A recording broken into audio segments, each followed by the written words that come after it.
How do I effectively incorporate that strength training while also keeping the load to an amount that allows me to still train without pain or making it worse? Yeah. While still increasing my fitness and getting that area stronger. Totally.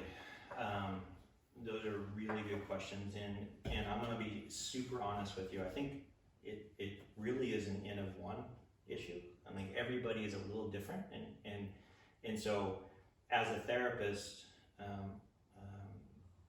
I usually start with what I feel like works the most for the biggest population. But everybody's slightly different and handles things differently, and it's kind of a bit of a guess and check. So there is a heuristic that I use that I'll share with you in terms of like, okay, we're going to start with this because I know this works. But does it work with your training plan, with you as the individual you are and the uniquenesses that you have? And do I need to tweak things and modulate it based on what you're trying to do currently within the season that you're in, or the timing of the season? Like racing versus, I'm in my preparation phase is really different, right? And my competition versus preparation phase, what I do in those might be very different. So it really is changes. But to simplify it, one thing I would say is, and that I touched on before, is that I don't think people loaded enough. Like I don't think they put enough stress on the system in a controlled way to allow for positive adaptations to occur, right? I mean, if you think about our lower leg and you think about our Achilles tendon and anything from the knee down, at your paces, which is fast, what's your mile time? We're going to tell everybody. 425. 425. Like you're producing muscular forces in the form of body weights that are up to 8 to 9 times your body weight, right? So the level of work or stress being applied to that tendon is massive. But when we go into the gym and we just do a single leg heel raise, just our body weight, is that enough resistance? No, it's not even close, right? Yeah. So like, I don't think we actually loaded enough in the gym to prepare for what's happening out there. So that's the first thing. So heavy loading, and again, this is modulated based on the individual. Like for some people who've never worked out and that don't run a lot, I may only use body weight because that's all they need. But for you, I'm going to start with body weight, and then I'm going to quickly add load to about 1.5 times your body weight. Okay. How quickly would you say? Because I mean, for me, I'm pretty new, like to being in the gym and working with weights. Most of my career in the last 8 years, I haven't really worked with that at all.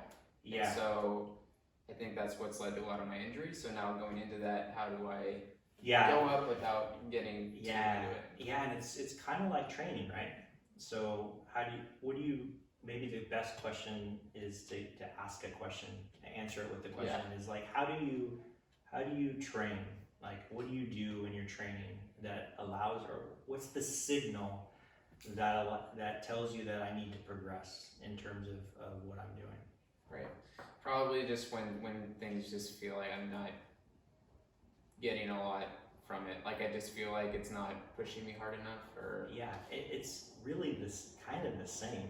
So I would say one of my first tests for his age, he should be able to do at least 30 to 35 single leg heel raises without a problem, based on the type of athlete you are and the age you are. Mm-hmm. If you can't do that, then we at least get to that. Okay. Mm-hmm. And then we come down from there and we start adding load and we reduce reps. Mm-hmm. So that would be the start. If you're like, that's a piece of cake, then I usually go right to about 8 to 12 reps.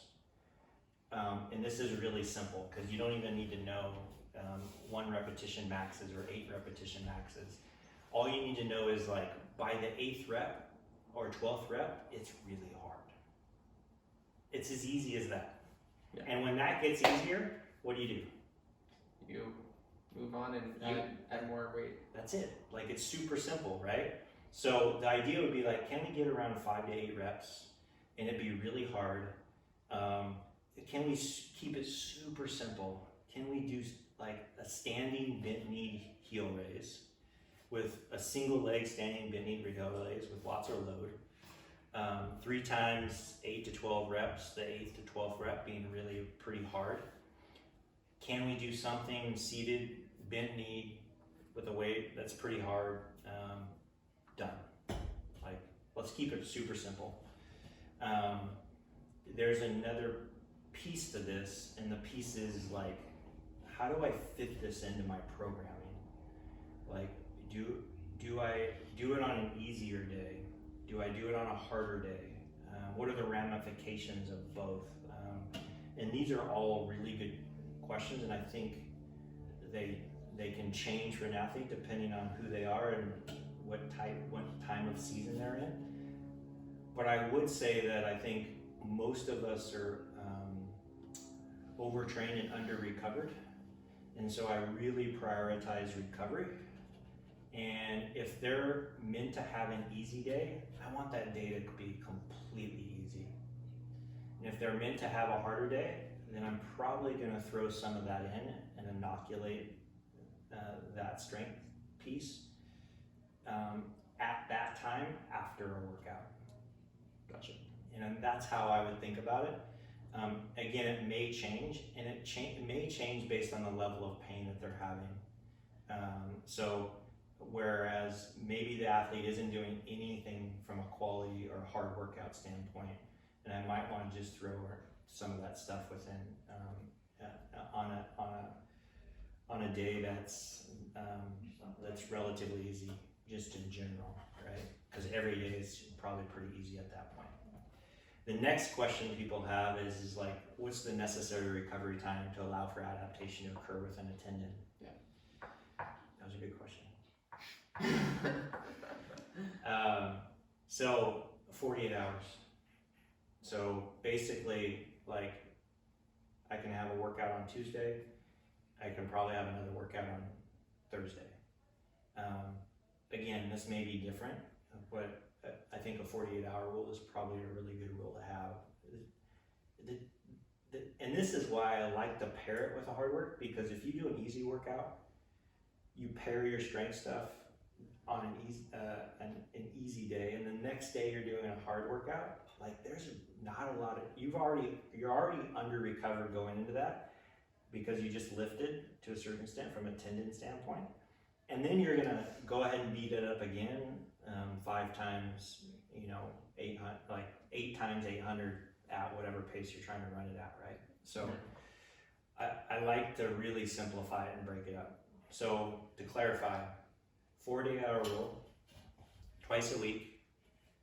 If it takes 30 minutes, you've done it too long, which means that there's probably too many exercises. Keep it super simple.